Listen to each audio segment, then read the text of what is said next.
Today on the channel, we're going to look at the Dangelico XLDC Mini Tour.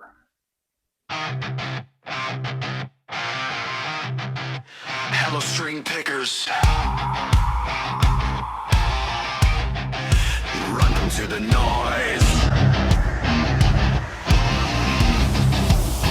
Let's go!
You know how hard it is for me to get anything done when you're back here? Huh? Do you know how hard it is? I mean, I know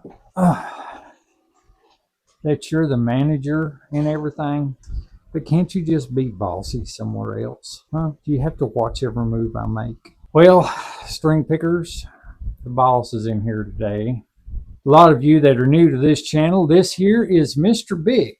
He is the cat that you see at the front of every one of my videos, the one that says, "You mean to tell me you can look at a cute face like this and not subscribe?" He is my little buddy. He's the one that he just hangs out back here all the time, don't you? You want down? You want your chair? That's his chair that's under you guys. You can't see, by the way. So welcome back, you bunch of string picking guys and gals, you, to the String Pickers channel here at my obscene studio. Looky. It's kind of odd that I've got this out because like about a month ago, Tim at Baby Boy Mulligan, that's his channel right there. Go subscribe to his channel. The dude he does great work. He had an Ibanez Art Core semi-hollow body. I commented on that video and I said, man, I'm telling you, I've thought about those and thought about them, but I've just not ever been into semi-hollow body guitars. I did play one when I was a teenager. A kid down the road had one. It was a Gibson, actually. I think it belonged to his father, and it was like the 333, 335, whatever that is. I'm not sure. I'm just not up to date on semi-hollow bodies. But I remember playing that guitar thinking, man, this thing's got some great action. It was just a really, really cool guitar. But past that, I wasn't never into semi-hollow bodies. I just never was. If a guitar didn't have 15 different points on it and looked like it could put somebody's eye out,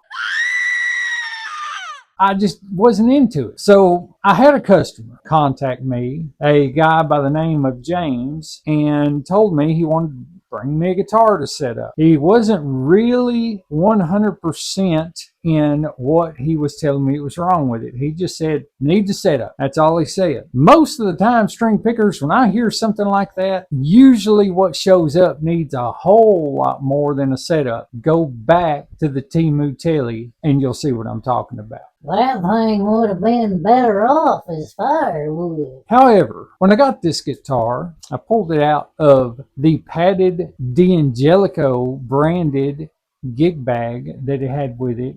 Very, very nice gig bag. And my jaw dropped. I was like, oh my Lord. If I was ever going to own a semi-hollow body guitar, it would be this one. These list for somewhere around $7.99, $8.99. I'll put some specs on it, like right there. You guys can pause and you do that thing that you do. So I got to looking at it and I checked.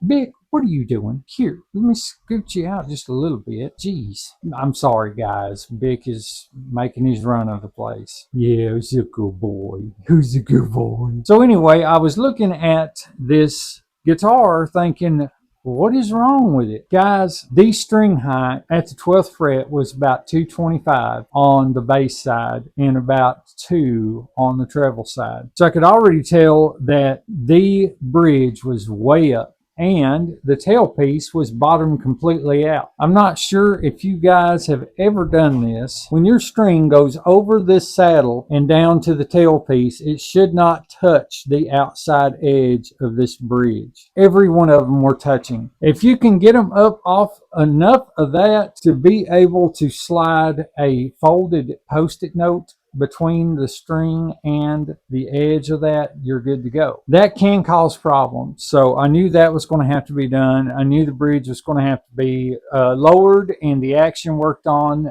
The truss rod was perfect. The nut needs graphite. We're going to put that in there, but other than that, I've already set this thing up. Now we are looking at, I am going to save 1.35 on the bass side and 1 on the treble side. It's just above 1 1/4, just by a hair. So I'm guessing right in between 1 1/4 and 1 1/2. So, but yeah, I mean, it did not need anything else other than, I mean, look at this thing, man. Look at that. Isn't that crazy? I mean, binding for days, you know? That is a very, very cool guitar. Grover split top tuners, those are awesome. I played with those quite a bit to see if any one of them had any catches or anything. Does not operate smooth as silk. It's got wooden knobs on it. But anyway, guys, first thing we're going to do is we're going to get some weight on this guitar. And then after that, we're going to put it back here and I'm going to walk you guys through some specs on this thing. We're going to look at pickup output. We're going to look at measurements on the neck, measurements on the body. We're going to look at the string height measurement. We're going to put some graphite in the nut. And then I'm just going to tell you,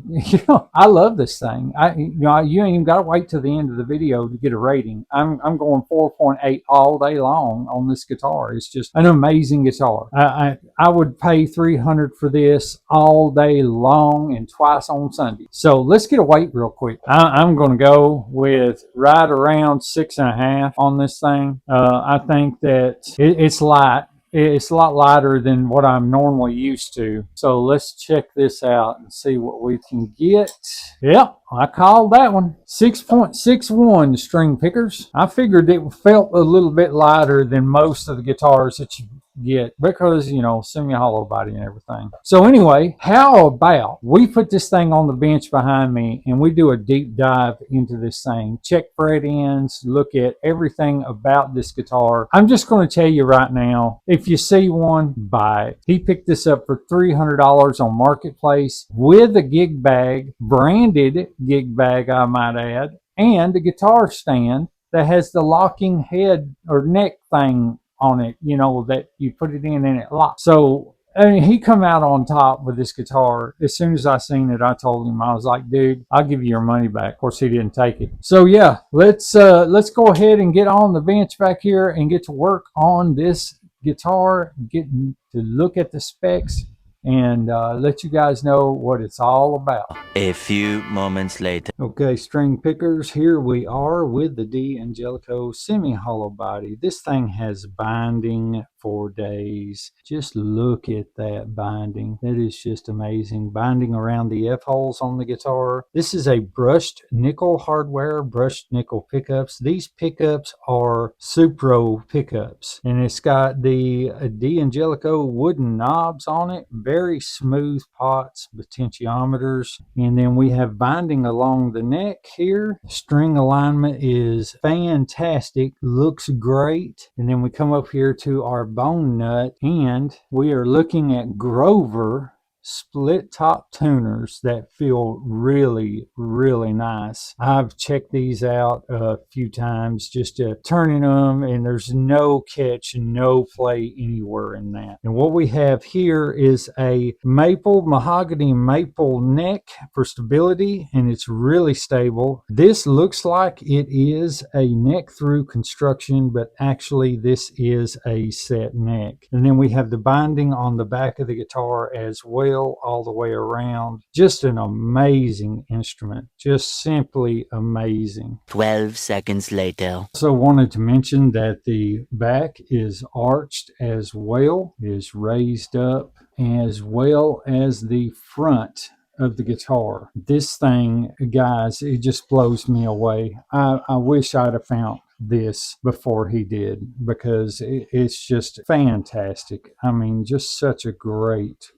guitar. So we have here the split top Grover tuners that I was telling you about. Very nice brushed nickel tuners, very awesome. The one thing I still have to do is I'm going to put a bit of graphite in this nut right here. I'm not sure if it really is going to need it, but all the same, I think that it couldn't hurt to have just a little bit of graphite in there. And we have the binding down the neck here. And let's get a few measurements on this guitar. This thing has just blowed my mind. I can't believe that. He said that I'm here in Tennessee. He said that he drove to Kentucky for this guitar, and I would have made that drive 3 times a day and 4 on Sunday. I'm telling you, this thing is just amazing. Let's get the width at the nut, and the nut measurement is 43.6. The neck at the first fret, I imagine it's going to be exactly the same. No, 44.2 right here. At the 7th, we're looking at 49.8. At the 12th, we're looking at 52.8. And at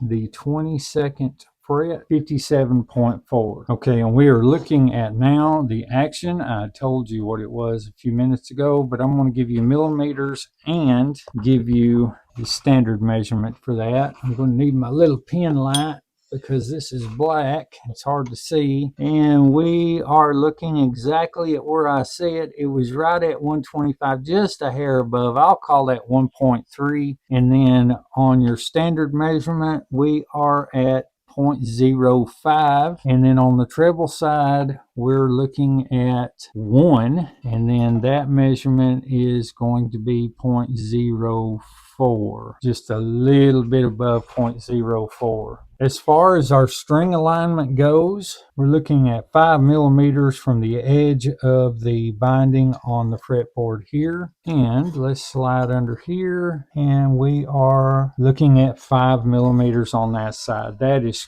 good string alignment all day long. Let's see what else we need to do. A sock test. Okay, and we are going to try our sock test out here so you guys can check out the fret ends. Now this does have stitching right here, but as you can tell, there's a little bit of a mark right there. Let me turn that around just a little bit. We'll do down here, and let's go up, down. Absolutely nothing. That is a 10 out of 10. And absolutely nothing. That's a 10 out of 10. I can reuse that one. Big thanks to Philip McKnight once again for having that in his videos when he does these reviews and inspections of these instruments. Okay, now we're going to do the thickness of the body, and the thickness of the body is going to be right at the edge. It's going to be 45.8 millimeters, same all the way around. Yep, same all the way around. And if you're wanting to know what that is in inches, that is 1.8 inches. So she's a thick old girl. So as I said before, all I really had to do was just make sure that the electronics is right. I do want to reach in here and take that hot lead and bend it down somewhat, because we do want that jack that's in there to grab on to our instrument cable. So we're going to reach in there and just bend it over just a little. That'll help it hold on a little bit. I will recommend to the customer later on down the road to go ahead and change that out for a pure tone, because that jack, even though it does snap in good, it is a little bit loose to pull out, so it's not all that great. Okay, we're looking at neck relief. Perfect. Let's go ahead and measure. Should be around 5 to 6 thousandths of an inch. And we're going to check it with a 6 just to be sure. And what I do for that is I just clamp off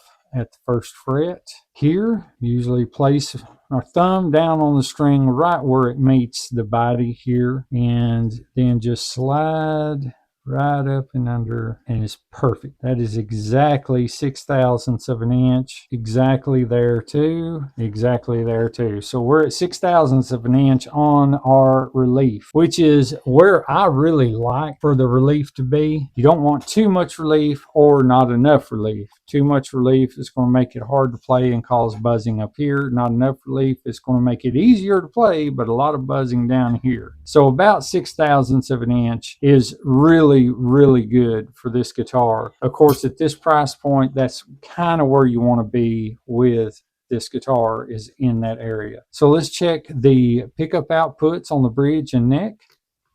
So we get our multimeter out here, and I took a patch cable because I have the alligator clips on the ends of these right here. So I took a patch cable here, and I've got the hot coming out here and the ground coming out here. So what I'll do is just plug that in. That already snaps better since I made that adjustment to that. Okay, and the bridge pickup is going to come in at 7.65. The middle position is 3.78, and the neck position is 7.37. So that's our pickup outputs on this instrument. Okay, so that's got our measurements out of the way. And let's flip this thing over and look at the back once again. The back of the guitar is, I'm going to tell you, these tuners are fantastic. I was going to try and put just a little bit of grease inside there, but I don't think that it needs it. I mean, these tuners are just awesome. If he ever decides he wants to do that in the future, then we'll just go ahead and do that.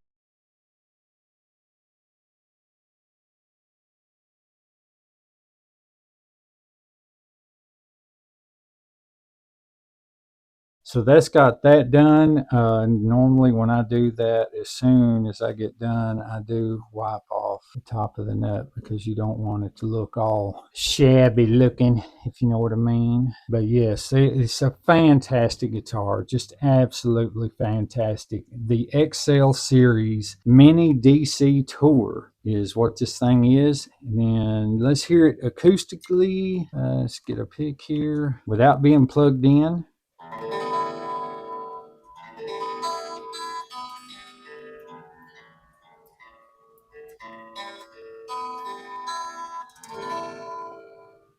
Absolutely great. Did look at the frets. They are not grimy at all. I mean, this guitar, other than the setup that I done to it, looks like it come right off of a showroom floor in a guitar shop. There's nothing wrong with this thing. You can tell that somebody played it a little. It does have very minor pick rash on it. He did mention to me that he did want a pick guard put on this thing, but however, he did not send a pick guard with it. So I am going to discuss with him that if he wants a pick guard for it, he's going to have to order it. Most of the time, the best place to get the pick guard is from eBay or someplace like that. Amazon does not have them for the Mini. They have them for the actual big XL guitars. So I did look at it, and I was going to mention it to him and order one if he wanted a pick guard on it, but we do not have any way of getting one other than eBay or someplace like that, and I would much rather him order it, get the color that he wants, and then if he wants me to put it on at a later date, I can do that. So that's enough talking about this thing. Let's go through some tone samples so you guys can hear what this thing actually does. It's about time. He's bored me nearly to sleep with all that nerdy guitar stuff. Later. Man, just look at that thing. Would you just this thing is just, it's fantastic. That's all I got to say. It's a great guitar. I wish, I don't know how people get this lucky. I would have paid $300 all day long for this guitar, not even thought twice about it. So let's go through some clean tones. First, we're going to go through just clean, just a dry, clean channel, and we are working on the Princeton amp Sam. This is what it sounds like. Bridge position.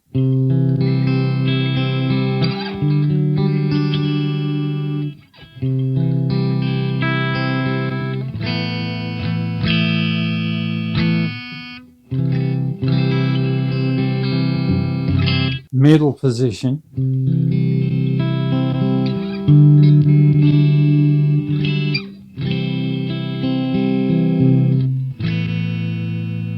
And neck position.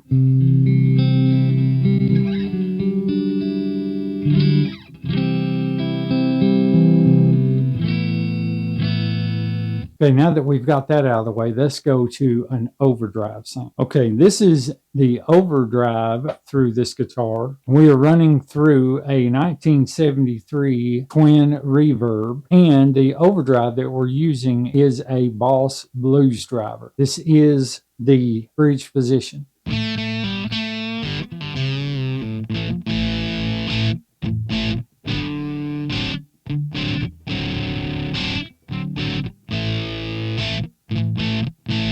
This is the middle position.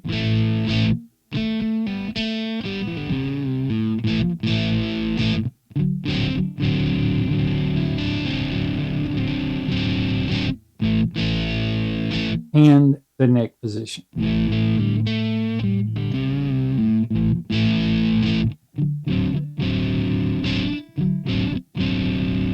Okay, so we've got the cleans and the overdrives out of the way. It is about time. I wish you'd play some of that rock and roll. I'm getting to it, Billy. Just chill out. Okay, so now we're going to go to high gain. And one of my favorite amp Sam's on the Headrush Flex Prime, the Sol Dano SLO 100. Got just a touch of EQ on it to bring some of the mids out. And this is the bridge position, and I'm just going to go through all three so you guys can hear each one.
And there you go, string pickers. Not bad. I've got to say, not bad. Very cool guitar. I really want this guitar. I do. I offered him his money back. He wouldn't take it. Some people just oh, never mind. Yeah, this is just a great guitar. It's just absolutely amazing. I would put this against a lot of Gibsons. I really would. The Mini, I love the Mini. I don't really like the big bodied style semi-hollow bodies. I don't really care much for those. These, however, are just the right size, and just the playability. The neck just really thin and comfortable for me to play. The handshake leaves something less to be desired.